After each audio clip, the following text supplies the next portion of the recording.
a poner en pantalla inmediato para saludarlo. Pedro es doctor en jurisprudencia con especialización en procesos de sensibilidad social, abogado, licenciado en ciencias políticas y jurídicas y director de ICARE. Vamos a ponerlo en pantalla, Pedro, para saludar. Querido amigo, qué gusto tenerte esta mañana en la contra. ¿Cómo estás? Gracias por la invitación, generosas palabras, igual. Sabes que el estima y el cariño es mutuo.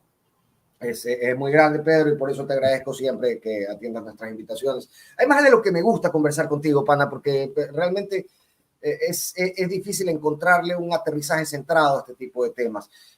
Lo que hemos vivido el día jueves, Pedro, nos ha tenido, primero que nos robó un día de trabajo, o sea, el día entero estuvimos conectados con la audiencia, y segundo que hay revelaciones que si bien se trabajaban como secreto a voces o como parte de los rumores, que empiezan a hacer su ingreso en la opinión pública y en los titulares, de alguna manera, teniendo en cuenta que estos son procesados, ¿no? Pero de alguna manera empiezan a certificar ciertas dudas que teníamos. Y tú me decías, a mí me pareció súper interesante. Bueno, vamos a lo mediático, vamos a ver cómo estamos tratando estos temas y si estamos realmente como sociedad en posición de comprender que existe una línea entre lo mediático y lo jurídico. Y lo político, digamos, ¿no? Y lo político.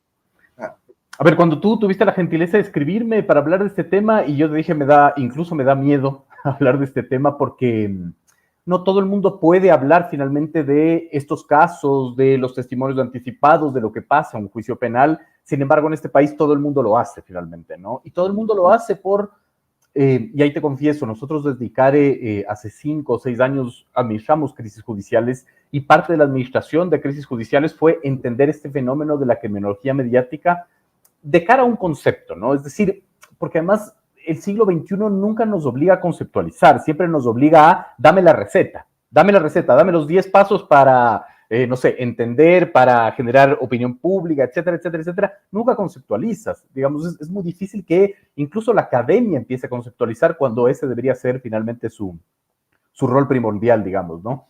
Entonces, es súper interesante analizar esto porque Bourdieu decía toda sociedad tiene un rito, ¿no es cierto? Y para nosotros el rito de la sociedad del siglo XXI es la opinión. Todo el mundo opina finalmente, porque si no opinas, no perteneces.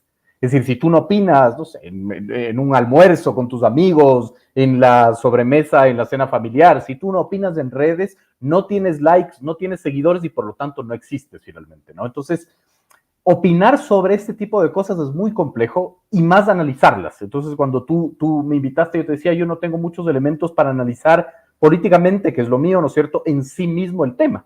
Pero creo que, digamos, hay como verlo con los lentes de la criminología mediática, este proceso y el resto de procesos que han existido, digamos, en el Ecuador en los últimos 25 años, digamos, ¿no? ¿Qué es la criminología mediática? Es un concepto acuñado por Zaffaroni, ¿no es cierto?, este polémico jurisconsulto argentino, ¿no es cierto?, que desarrolla este entendimiento de la construcción del perfil criminal, finalmente, ¿no? Entonces, para empezar, la criminología mediática no está solo ajustada al tema de medios de comunicación, sino al tema de generación de información. Por ejemplo, en el Ecuador, desde hace 3 o 4 años, una máquina de criminología mediática es la Fiscalía General del Estado, por ejemplo, ¿no? Es decir, la que te libera los chats, ¿no es cierto?, la que saca videos. Por ejemplo, en su momento una máquina de criminología mediática era Rafael Correa en Las Sabatinas, ¿no? Es decir, él sentenciaba y él decía finalmente quién es el culpable y quién no, porque la criminología mediática busca que con la información y con la contrainformación tú construyas algo que se llama el perfil criminal. ¿Por qué? Porque las sociedades necesitan lo que dice también Zaffaroni, que es una causalidad mágica. ¿Qué es esto de la causalidad mágica? Es dame la respuesta de lo que está sucediendo. ¿Por qué tenemos tanta violencia en el Ecuador? No, la gente no quiere analizarlo, no quiere conceptualizarlo, quiere una respuesta. Entonces, ¿por qué tenemos violencia en el Ecuador? Porque el narcotráfico se tomó el Ecuador. ¿Y por qué el narcotráfico se tomó el Ecuador? Porque quitaron la base de Manta, punto, digamos, ¿no? Y un culpable, Pedro. Exactamente. Y un culpable, un villano, digamos. Renta políticamente esto de la construcción de los villanos para asignarles todos los problemas en exclusiva. Exactamente, porque además viene el segundo elemento, uno de los elementos de la criminología mediática, que es dividir el mundo entre los buenos y los malos. Necesitas quebrar finalmente, ¿no es cierto?, y polarizar para que la criminología mediática funcione, para que haya una causalidad mágica. Yo te estoy resumiendo de manera incluso súper irresponsable lo que es la criminología mediática, ¿no? Porque esto es un concepto mucho más completo, finalmente, que incluso, digamos, yo lo sigo estudiando y mi equipo lo sigue estudiando. Pero claro, necesitas de eso. Entonces necesitas una respuesta mágica de por qué está sucediendo esto, porque quitaron la base de Manta. ¿Por qué está sucediendo esto? Porque la fiscal general es la fiscal del Ecuador. Entonces, los unos te sostienen que porque quitaron la base de Manta estamos llenos de narcos, y los otros te sostienen que porque la fiscal es la fiscal y por eso estamos llenos de narcos, porque ya no hace su trabajo, ¿no? ¿Qué quiero decir con esto? Que necesitas una explicación y divides entre los honestos y los no honestos y empiezas a construir, digamos, el perfil criminal. Aquí yo, digamos, hago la pregunta, ¿qué tanto de los chats, por ejemplo, que ha revelado la Fiscalía de Metástasis y Purga constituyen un delito penal? Muy poco. O sea, que el señor Muentes tenga Rolex, ¿es un delito penal? No. Que la señora fiscal le haya dicho a Ronnie Aliaga que se vaya del país, capaz puede ser un delito penal, yo no lo veo, finalmente. Es decir, es construir esta narrativa que no pasaría a un filtro real, penal, pero que construye ya una respuesta para que la sentencia venga desde la opinión. No necesariamente desde los medios, desde la opinión pública, desde las redes. No hay acusación todavía en el proceso, pero ya todos tenemos nuestro culpable. Absolutamente. Y además tú ya sabes qué delito cometió, por qué debería irse preso, cuánto tiempo debería irse preso. ¿Usted es abogado penalista? No, pero yo creo que debería irse preso 30 años. No importa que el Código Penal no lo diga, no importa. Yo estoy obligado a opinar, además con lo que yo creo finalmente, ¿no? Y ahí viene la personalización finalmente de la situación. Es decir, yo gano un sueldo básico, yo no podría tener nunca 4 Rolex, por lo tanto el que tiene 4 Rolex para mí es culpable, ¿no? Es decir, es el distinto finalmente, ¿no? Quizás ahí es un poco difícil de explicar, pero vamos a un caso que lo hemos visto, ¿no es cierto? El caso Olavini, por ejemplo, ¿no? Este informático sueco que pagaba una cantidad de dinero por internet, ¿no es cierto? Y la lógica en la conversación del café, que es un tercer elemento que es súper importante, que es la cotidianización del tema, ¿no? Es decir, esto de hablarlo en la cotidianeidad, es decir, que ya no se quede finalmente en la gran esfera de la política, ¿verdad? Entonces, yo tengo 4 hijos, los 4 van a clases en la computadora, yo pago $30 por internet, si el señor pagaba $3,000, es un hacker, debe ser culpable, porque ¿quién gasta $3,000 en internet? Es la vigencia del silogismo falso, ¿no es cierto? Este silogismo falso que es, a Pedro le gusta la leche, a los gatos les gusta la leche, ergo Pedro es un gato finalmente, ¿no? Con respecto a la criminología mediática y al perfil criminal y a construir lo que como sociedad creemos que está mal sin regresar a ver finalmente a la ley, por ejemplo, ¿no? Ahora, estos conceptos que instalamos contra el enemigo o sobre el enemigo son variables, ¿no? Es decir, dependen del enemigo, no son características, ¿cómo se dice?, monolíticas y todo aquel que se adapte a estas características que todos tenemos como comprensión social de lo malo es realmente malo. Es decir, supone un análisis primero de participación política, de camisetas, de militancias, etcétera. Absolutamente, finalmente. Y el que no piensa como yo, es decir, es súper interesante porque cambiemos los papeles, ¿no es cierto? Digamos que es el anticorreísmo el que liberaría chats con la fiscal o el fiscal general de ese entonces, ¿no es cierto? Tú verías en el Expreso titulares y digamos, análisis de opinión, ¿verdad? De ellos sosteniendo aquello, finalmente, pero cambia, ¿verdad? ¿Qué pasaría si la fiscalía sería del correísmo, ¿no es cierto? Tendrías otro tipo de proceso, es decir, porque hay que entender que en este país lo que funciona es del quién y no el qué. Aquí no analizamos qué sucede, aquí analizamos quién lo hizo. Y para quién lo hizo, digamos, sacrificarlo o no sacrificarlo, y analizar dependiendo de quién es el bando, ¿no es cierto? Es decir, los unos criticarán a los otros con las mismas herramientas que lo hicieron viceversa, ¿no? Yo leía, por ejemplo, un tuit bien interesante que decía, miren cómo impiden el paso de las niñas amazónicas, ¿no es cierto?, que venían a reclamar finalmente y quien lo ponía era un correísta, digamos, ¿no? Y decía, es terrible, hay que dejarles libres, es que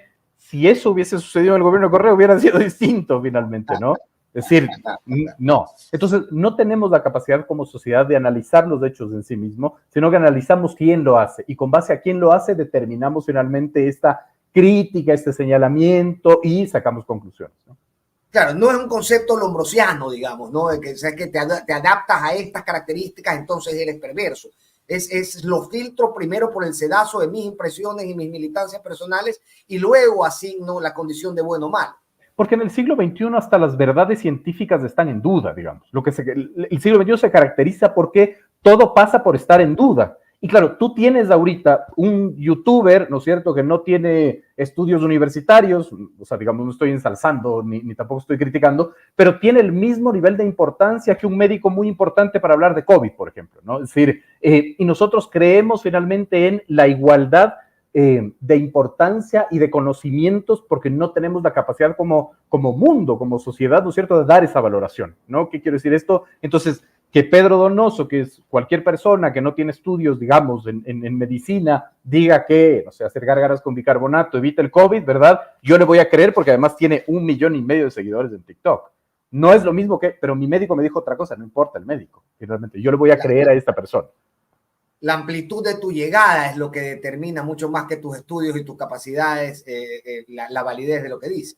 Absolutamente, y eso está ligado con los procesos penales, ¿no? Por eso es tan interesante este fenómeno de qué es lo que está sucediendo, que además tiene, como te decía, varios elementos. Uno de esos elementos, por ejemplo, es la grandilocuencia de las cifras y la espectacularización de las cosas, ¿no? Entonces, habrás visto, por ejemplo, que la fiscalía te dice 200 testimonios, 300 pruebas, hay 400 indicios. Entonces, el momento en que yo consumo una cifra grande y hago grandilocuencia de las cifras, es como, este señor debe ser culpable, hay 200 testimonios. El momento que tú ves en un proceso penal es súper interesante, porque los 150 testimonios son el señor policía que dice, yo hice el allanamiento y conozco al señor, me presentó la cédula, ¿no? Esto que se llaman, digamos, en los nuevos procesos judiciales, los testigos de opinión, digamos, ¿cierto? Es supremamente interesante. Entonces, ese es un elemento también interesante, la grandilocuencia de las cifras, ¿no? Yo veía un titular que decía, la casa de Pablo Muentes, la casa de $1 millón, digamos, ¿no? Entonces, claro, en un país en donde hay, no sé, más de 1 millón de personas viven con $2.50, ¿no es cierto? Que alguien tenga una casa de $1 millón, seguramente es corrupto. Esa es la conclusión, ¿no? Pero ya en el ámbito penal, finalmente no tienes muy pocas cosas o casi no tienes nada. Oye, y esto que hablábamos se grafica muy bien en lo que se ha discutido el fin de semana acerca de justamente los testimonios.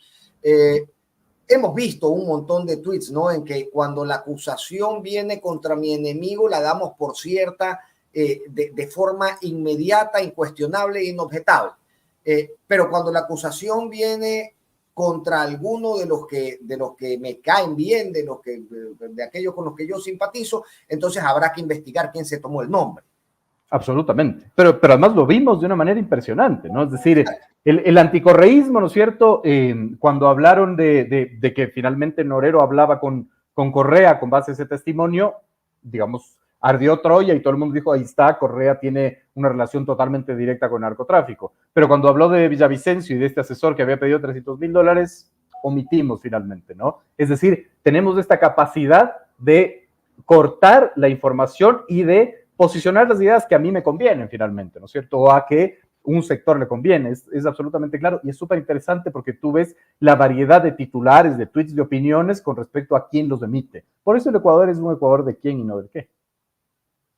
Óyeme, Pedro, me interesaba también lo que hablábamos muy al inicio. Tú mencionaste a la academia, ¿no? En esta vorágine frenética de información que consumimos, en esta necesidad inmediata de tener la última pepa y ponerla en el titular y ganar amplitud, ganar retweets, ganar likes. ¿Dónde quedan aquellos estamentos que deberían ser quienes detienen la pelota y la administran mejor? ¿No? Digamos, porque mediáticamente tú podrías tener un cuestionamiento acerca de la ética de esta espectacularización, pero entiendes que los medios al final funcionan con información, en información se está. Pero ¿qué pasa con la academia? Porque la academia al final debería ser un espacio donde las ideas se trabajen ya un poco más reposadamente. Igual se ve llevada por el oleaje de esta vorágine que hablaba. Es súper importante tu pregunta, Fernando, porque además estamos viviendo también otro fenómeno que es el fenómeno del populismo antipolítica, ¿no? Es decir, uno ve todas las críticas y es como que asco la política ligada con el narcotráfico y se queda ahí. Y estamos viendo que en los casos Purga, Metástasis y en el resto no solo está la política, está también el empresariado, está también los medios de comunicación, está también otros actores, pero el populismo antipolítica finalmente funciona para tener el enemigo común, no para tener el perfil criminal. El perfil criminal es la política. La política es un asco, ahí están todos los rateros y están todos los ladrones, ¿no? ¿Por qué te digo esto? Porque a la larga, digamos, esta es una opinión, no es un análisis, pero mi opinión es que estamos viviendo un país en policrisis, es decir, que estamos viendo un montón de crisis al mismo tiempo y tiene responsables, y esos responsables son las élites en este país. Cuando yo digo élites no lo digo despectivamente, lo digo quienes tienen el poder de la toma de decisión, finalmente, ¿no es cierto? Las élites culturales, las élites gremiales, sindicales, obviamente las élites políticas, las élites mediáticas también, pero sobre todo la élite académica. Es decir, ¿cuánta falta le hace, digamos, que la academia empiece a zanjar, ¿no es cierto?, estas discusiones apasionadas que tenemos los que no somos pertenecientes a la academia, es lo que tú dices. Es decir, la academia debería ser, digamos, el sector de la sociedad que finalmente establezca un proceso de fact-checking, que establezca una explicación. Yo me di cuenta muy claramente de eso en el juicio político a Lazo, por ejemplo, ¿no? Cuando en entrevistas me decían, ¿pero está bien el juicio político o está mal? Le decía, depende a quién pregunte. Si pregunta a los correístas, está bien. Si pregunta al anticorreísmo, está mal. Y nadie podía zanjarte finalmente los elementos absolutamente objetivos de esa discusión, ¿no? De decir, no, la norma te dice que eso no está bien, te está diciendo que no. Es decir, no hay, ¿no es cierto?, una voz cantante, ¿no es cierto?, que te establezca esto, que te diga, por ejemplo, los testimonios anticipados, si no están sometidos a un contrainterrogatorio en un juicio penal, no tienen validez. No te lo dice la academia, te lo dicen ciertos abogados en Twitter, ¿no es cierto? Pero no hay un pronunciamiento. Es decir, a mí lo que me preocupa no es que la academia finalmente está parcializada, es que la academia está ausente. En Ecuador la academia no existe. No existe, no vemos finalmente análisis, no vemos investigación, por lo menos que nosotros los ciudadanos comunes podamos consumir, y eso es bastante grave en un país profundamente deficitario de información, profundamente deficitario de información. Es decir, aquí el Estado no te brinda información, y por lo menos debería ser la academia la que intente suplir ese vacío de información, ¿no? No sabemos cuántos somos, el censo fue un fracaso, ¿no? No teníamos cifras de muertos por COVID, es decir, somos un país deficitario de información y claro, la academia está absolutamente ausente de esta gran discusión, ¿no? ¿Y por qué, digamos, qué ha determinado eso? Los tiempos políticos, es decir, estas militancias que van un poco también ocupando espacios, tanto en lo político como en la vida ciudadana, incluida la academia. A mí me invitaron a una entrevista y yo, varias preguntas que me hacían, decía, la verdad no tengo esa respuesta, entonces me dijeron, ¿para qué le invitamos? Usted nunca tiene la respuesta. Yo no tengo la respuesta de eso, digamos, es como muy difícil determinar por qué.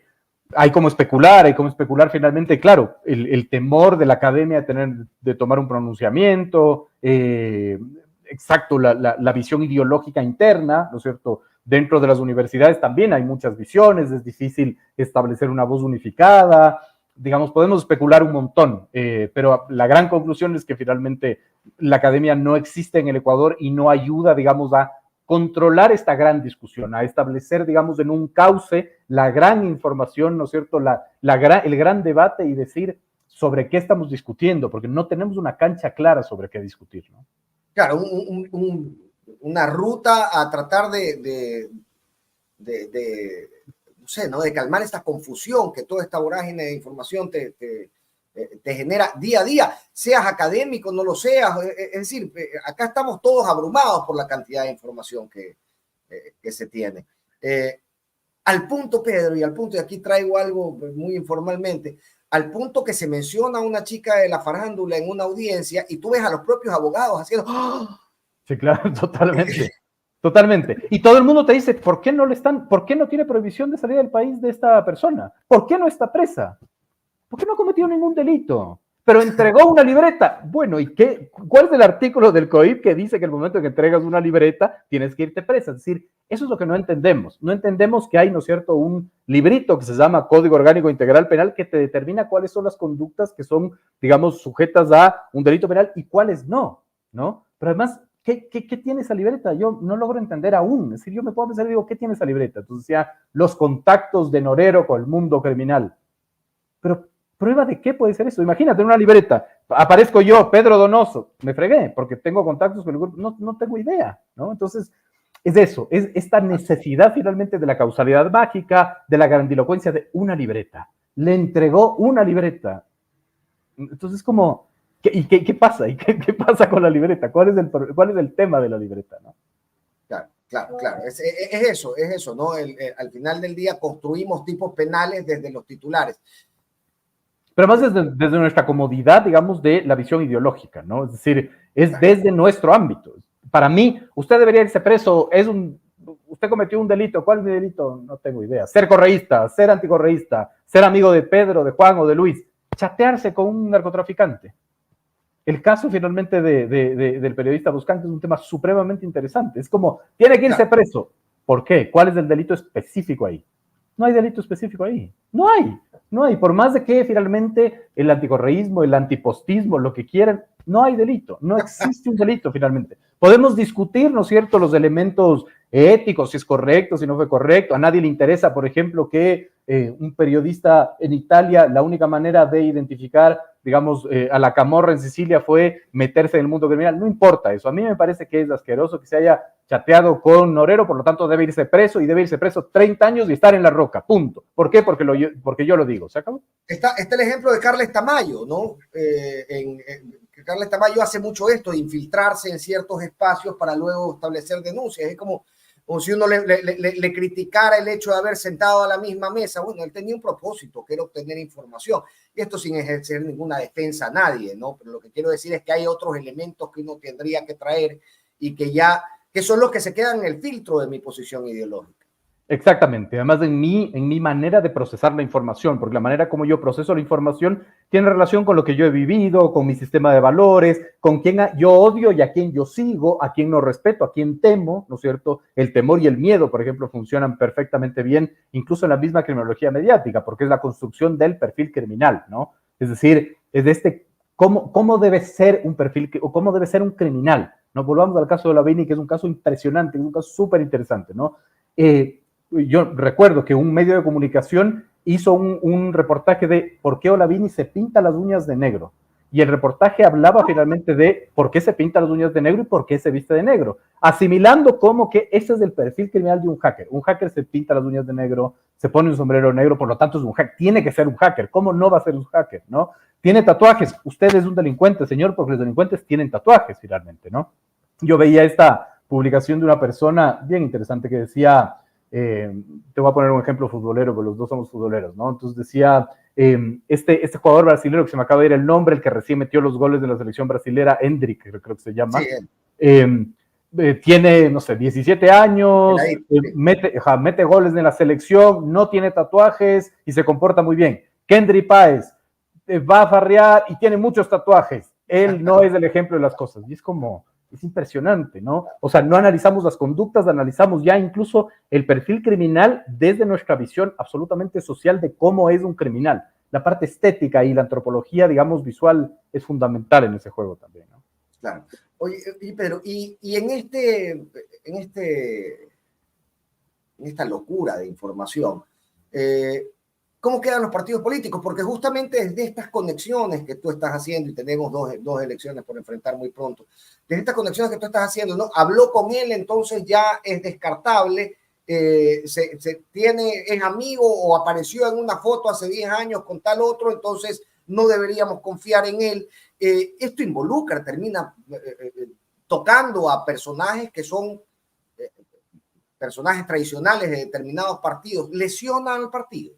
Sin duda, y además yo creo que finalmente lesionan no solo a los partidos, sino a las posiciones ideológicas, ¿no es cierto?, de cara a la consulta popular y evidentemente de cara a las elecciones de febrero, ¿no? Yo he venido sosteniendo que la consulta popular son unas primarias de febrero porque van a decirnos cómo está ordenado o desordenado el tablero político de cara a las presidenciales, ¿no? Entonces, yo creo que en efecto sí, y más allá el tema de las tesis. Entonces ya vemos, por ejemplo, que el lacismo empieza a decir, ya ven, se financió el no en la consulta popular de parte de Norero y por eso perdió la consulta popular. No importa que Lazo haya tenido 20% de aceptación, que fue una irresponsabilidad proponer una consulta popular de parte de un gobierno profundamente debilitado, no importa. Es decir, fueron los $50,000 que Norero le dio a Aliaga los que hicieron que pierdan la consulta popular. Es decir, porque es automático también, ¿no?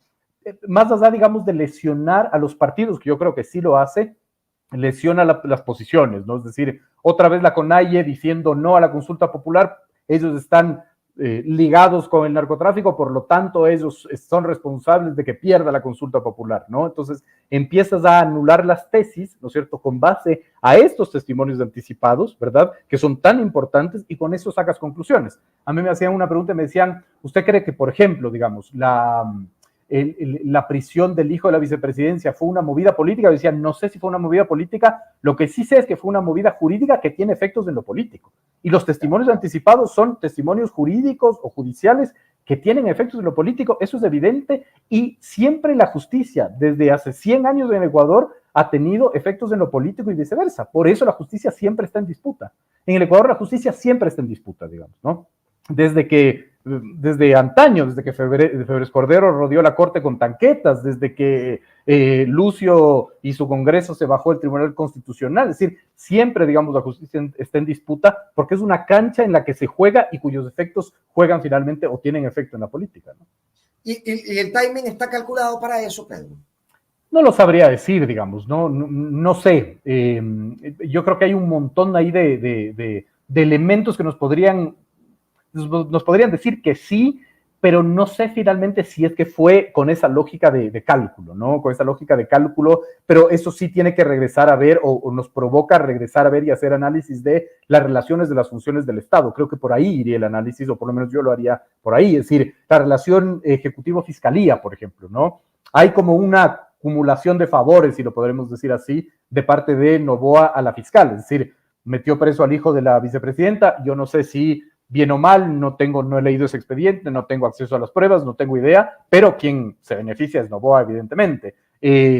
Metió preso a Vilman Teherán, ¿no es cierto?, el presidente del Consejo de la Judicatura, y a Muñoz, a este vocal del Consejo de la Judicatura, que de acuerdo a estos testimonios anticipados era el operador de el ex suegro de Noboa, con quien Noboa tiene finalmente una tensión abierta y una disputa abierta, y además le ayudaba finalmente a sus juicios, es decir, esa relación es interesante regresar a ver, fiscalía ejecutivo finalmente, ¿no? Claro, claro. Y además que se han ido acercando, ¿no? Veíamos en la semana anterior incluso un par de bromas, de chascarrillos en sus discursos en un evento en el que coincidieron. Al final pienso yo también, no da para mucho análisis ahí. Me parece que es lógico pensar que todo esto termina favoreciendo la tesis que empuja el presidente Noboa, al menos en 2 de las preguntas de la consulta. Absolutamente, y ahí es interesante regresar a ver si es que eso le avanza, porque eso es lo fundamental y eso es lo importante, ¿no? Es decir, y ahí voy a utilizar como recurso de análisis las encuestas de perfiles de opinión, que son las que nosotros consumimos, porque la metodología para nosotros es correcta. Entonces, uno veía, lo primero que nosotros hicimos fue, comparemos la consulta popular de Lasso con la consulta popular de Noboa con respecto, digamos, a las cifras, ¿no? Entonces, por ejemplo, semanas antes de que Lasso convoque, de que vayamos a las urnas, ¿no es cierto?, de acuerdo a perfiles de opinión, 74% de la gente decía, estoy indecisa por qué votar, 76% decía, no reconozco las preguntas, y el 76% te decía, no creo que es útil esta consulta popular, ¿no? Era medianamente racional que la consulta popular se pierda finalmente, ¿no? Fácil decirlo con el periódico del lunes, pero creo que era así. Pero en enero, en la encuesta de finales de enero, con respecto a la consulta popular, un 74% de los consultados decían que conocen la consulta popular de Noboa y un 60.9% decían creemos que es útil. Y la mayoría de preguntas tenían más de un 90% de intención de voto, ¿no? Sin embargo, ahora ya aterrizando a la consulta popular, a la encuesta de marzo, ¿no es cierto?, es súper interesante cómo han variado esas cifras, ¿no? Por ejemplo, el 56% de la gente ahora te dice, yo voy a votar de acuerdo a cada pregunta, es decir, voy a leer el texto y voy a votar de acuerdo a cada pregunta. Solo un 21% te dice, yo voy a votar sí en todo, y solo un 5% te dice, yo voy a votar no en todo, y sube finalmente el porcentaje de indecisión al 15%, ¿no? Entonces, la gran pregunta es, ¿bastará este tipo de procesos para hacerlo? ¿Qué pasa con la campaña? Una campaña profundamente sui generis, en donde no está la Revolución Ciudadana, por ejemplo, en donde no está el Partido Social Cristiano, ¿no? En donde además hay 3 movimientos inscritos por el sí en la totalidad de sus preguntas, entre ellos Creo, no sé si es buena idea para el presidente que Creo finalmente apoye por el peso político que ha tenido, ¿verdad? Pachacuti, que se inscribió por el no, pero en el medio hay un montón de movimientos sociales y políticos inscritos para hacer campaña por determinadas preguntas, ¿no?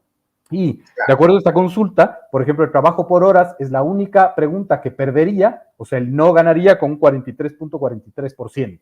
Sin embargo, los que mayor intención de voto tienen son el incremento de penas y el control de las Fuerzas Armadas con más del 80%. Claro, claro, que es lo que se ajusta al discurso. Y es mucho más difícil oponerse incluso a preguntas individuales de la consulta con un gobierno al que al final no está en las mismas condiciones que aquellas que propuso o desde las cuales propuso Lasso. Hoy es muy difícil oponerse al gobierno de Noboa porque tiene una fuerza y un apoyo institucional bastante fuerte. Totalmente, digamos, por sobre el 70%, lo dice lo mismo perfiles de opinión. Sin embargo, comparando con la consulta, con encuesta de enero, hay una caída de casi 11 puntos, ¿no? Entonces, y viendo finalmente los hechos de violencia que han sucedido este fin de semana, veamos cómo llega Noboa a la consulta. Esa es la gran pregunta, finalmente, ¿no? Porque además hay otro tema que es bien interesante y es sobre todo el tema del trabajo por horas. El trabajo por horas va a romper, o yo me anticipo y lo digo como hipótesis, podría romper el clivaje correísmo-anticorreísmo. ¿Por qué? Porque ya es una pregunta que involucra finalmente otro clivaje, que es empresarios-trabajadores.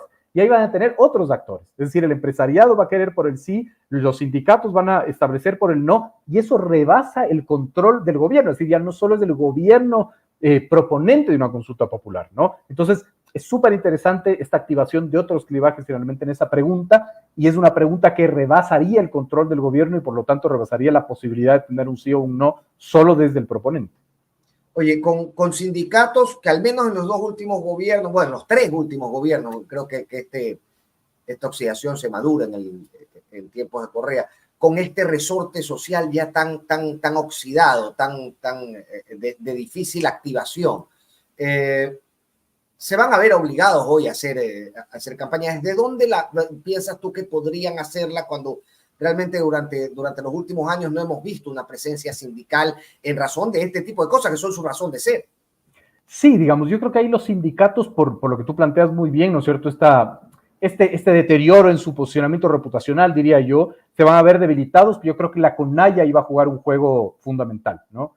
Creo que es la CONAIE la que va a determinar, digamos, el camino. Creo que es la CONAIE la que podría reemplazar finalmente este llamado al no. Creo que la CONAIE va a jugar un juego muy importante. Por eso Palo Quemado se convierte en un tema sustancial y fundamental de cara finalmente a la consulta popular, ¿no? Es decir, no es tan sencillo. Ahí habrá que ver finalmente, porque además Pachacuti, que es el único partido inscrito por hacer campaña por el no en la totalidad de las preguntas, e incluso ahí vamos a ver la fuerza que podría tener Leonidas Diza de cara a febrero del 2025. Por eso sostengo que la consulta popular es una primaria para las elecciones presidenciales.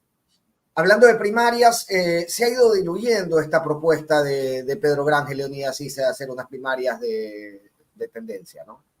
Sí, no he visto, digamos, como activo. Yo creo que es también muy complicado, digamos, ¿no? Es decir, la CONAIE sigue siendo como este reducto muy ensimismado también, ¿no? Es decir, es como muy complejo, digamos, que la CONAIE entienda otras lógicas, que abra finalmente su visión. No sé qué tan fácil finalmente le vaya a ser el establecer primarias, además de una organización, digamos, profundamente colectiva, ¿no? Es decir, yo no sé si el movimiento indígena diga, ok, abramos a primarias a los mestizos cuando ya de por sí sus primarias son bastante complejas, ¿no?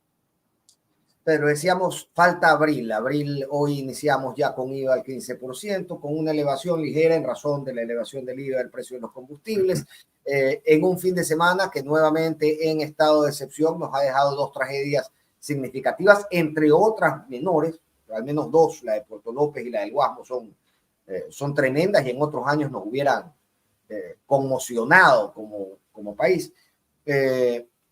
Y sin embargo se lo ve al presidente Noboa robusto y saludable en su presencia política. ¿Hasta dónde crees que le dure el crédito? ¿No? Hay cosas que la ciudadanía está dispuesta a soportar en razón de su paz, de su seguridad, pero al final cuando también se sobreponen o se superponen noticias de la gravedad como las que hemos visto este fin de semana, empiezan a minar un poco la credibilidad de las personas que dirigen el país. ¿Hasta dónde le alcanza el crédito? ¿Cuánto crédito tiene todavía Daniel Noboa para seguir impulsando estos cambios que, digamos, en la consulta van a encontrar también su respuesta?